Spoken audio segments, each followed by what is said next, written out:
Hello guys, welcome back to my channel. Today is our day 49 schedule of the 90 days preparation plan. Let's stay serious and consistent to achieve our target. First we start with quants. Today take a one prelims sectional mock test. The most important part is analysis. Identify where you made mistakes.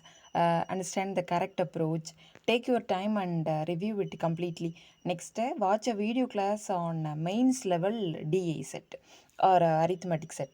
Try to solve it manually. Then try to solve it manually. Then practice 20 to 30 arithmetic questions. You can choose topic wise or random questions. Next, reasoning. Follow the same process. Take one sectional mock test. Spend time analyzing it properly. Then solve one mains level Bessel set. Practice 10 to 20 miscellaneous questions. Next, English. Uh, Watch the editorial analysis and understand it clearly. Continue your weekly topic practice. Also, watch one English video class, mock approach or miscellaneous topics. Next, banking awareness. Today topic is ATMs in India. Learn about ATM type, functions and working under the system of RBI.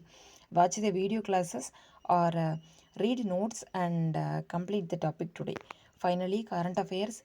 Take today's notes, revise previous notes, go through weekly PDFs or monthly PDFs, attempt quizzes. That's all about today's schedule, guys. Stay focused, stay consistently, and keep practicing. Bye, guys.